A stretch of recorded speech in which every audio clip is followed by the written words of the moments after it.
தேர்தல் பிரச்சாரம் மேற்கொண்டு வரீங்க. 2026 தேர்தல் வந்து திமுகவோட பலம் எப்படி இருக்குது, அதாவது வெற்றி வாய்ப்பு எப்படி இருக்குது, நீங்கள் போராடலாம் எப்படி இருக்காங்க மக்களோட? மிக சிறப்பாக இருக்குது வெற்றி வாய்ப்பு.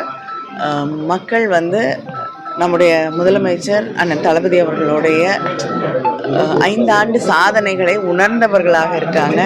இந்த திட்டங்கள் எல்லாம் எல்லா வீட்டுக்கும் போய் சேர்ந்துருக்கு. அதனால் மறுபடியும் இதே ஆட்சி தொடர வேண்டும் அப்படிங்கிறதுல மக்கள் தெளிவாக இருக்காங்க. ஆமாங்க.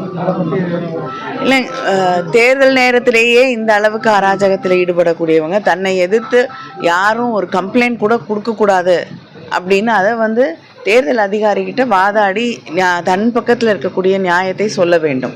ஆனால் அதை செய்யாமல் வன்முறையில் ஈடுபடக்கூடியவர்களுக்கு நிச்சயமாக இங்கே இடமில்லை அப்படின்னு மக்கள் அவங்களுக்கு சரியான பாடத்தை புகட்ட வேண்டும்.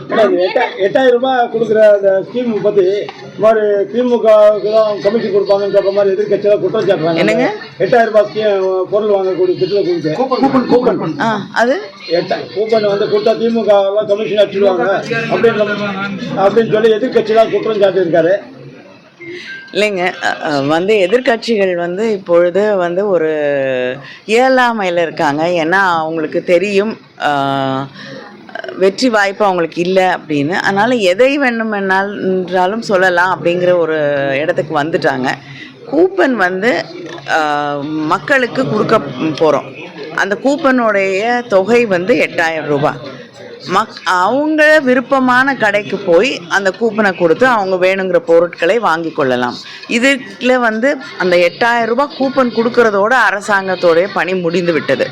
அதில் எப்படி அரசாங்கத்துக்கு என்ன வர முடியும்? இல்லைன்னா தனி நபர்களுக்கு எந்த லாபமும் இருக்க முடியாது. அந்த கூப்பனை வாங்கினவங்களுக்கு மட்டும்தான் லாபம் கிடைக்கும்.